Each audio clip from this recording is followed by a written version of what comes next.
Assalamualaikum warahmatullahi wabarakatuh. Perkenalkan, nama saya Agus Abdullah Hilmi dari kelas 4 HSA dengan NIM 214110301091. Video ini dibuat untuk melengkapi tugas UTS mata kuliah literasi media yang diampu oleh Bapak Reza Ega Winastiwan, MA. Di sini saya akan membandingkan media massa zaman dahulu dengan media-media massa zaman sekarang. Pada saat ini, media massa telah menjadi kebutuhan pokok seseorang dalam mendapatkan informasi. Namun seiring berjalannya waktu, media massa telah mengalami pergeseran fungsi dan peran sebagai media komunikasi publik. Jika pada zaman dahulu, media massa dijadikan kebutuhan oleh orang-orang yang ekonominya menengah, seperti para raja, sultan, dan orang-orang yang memiliki jabatan untuk mengelola pemerintahan. Informasinya pun bersifat terbatas, hanya mengenai kepentingan pemerintahannya semata. Namun, pada saat ini media massa telah menjadi kebutuhan semua orang, mulai dari masyarakat yang ekonominya rendah hingga menengah ke atas. Isi konteks dalam pemberitahuannya pun sudah tidak monoton lagi tentang pemerintahan saja, menjadi lebih beragam mulai dari informasi mengenai olahraga, teknologi, politik, sampai dengan isu global. Media massa kini bukan saja milik pemerintah sepenuhnya, tetapi hampir sebagian besar telah dikuasai oleh pihak swasta. Perkembangan zaman itu cepat sekali. Coba deh flashback masa lalu. Apa saja sih perubahan masa lalu sama sekarang?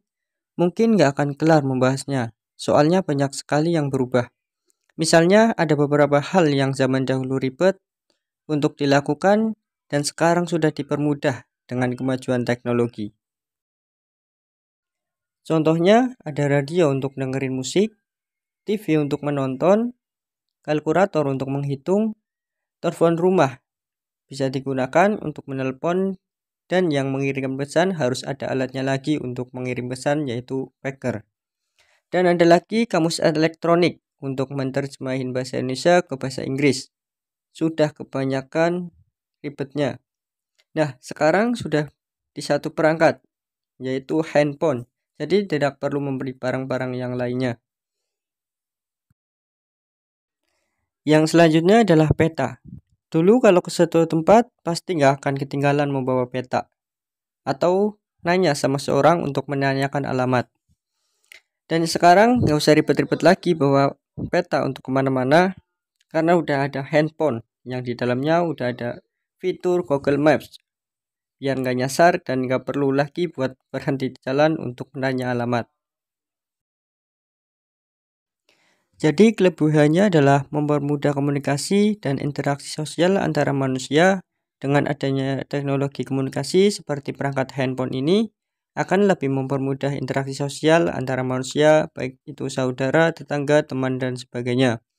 Dan mempermudah mendapatkan informasi saat ini. Di perangkat handphone yang Anda gunakan, pasti terdapat sosial media seperti YouTube, Facebook, Instagram, ataupun Twitter. Dengan adanya sosial media tersebut, akan mempermudah menggunakan dalam mendapatkan informasi terkini dengan cepat dan tanpa ribet. Keuntungan Google Maps yaitu memungkinkan orang menghubungi bisnis Anda dengan cepat dan mendorong orang untuk mengunjungi website Anda, dan juga dapat menampilkan bisnis Anda dengan foto. Google Maps juga memiliki beberapa kekurangan. Beberapa di antaranya adalah tidak up to date terhadap tempat-tempat terbaru, terdapat kesalahan pemetaan pada beberapa tempat, penyimpanan terlalu besar, loadingnya lama, hingga tidak berjalan apabila koneksi internet pengguna lemah. Dan peta juga mempunyai kekurangan, yaitu tidak semua orang pandai membuat peta, dan tidak semua orang bisa membaca peta, dan membuat petanya itu biaya mahal. Untuk peta besar juga sulit untuk dibawa kemana-mana dan memakan ruang.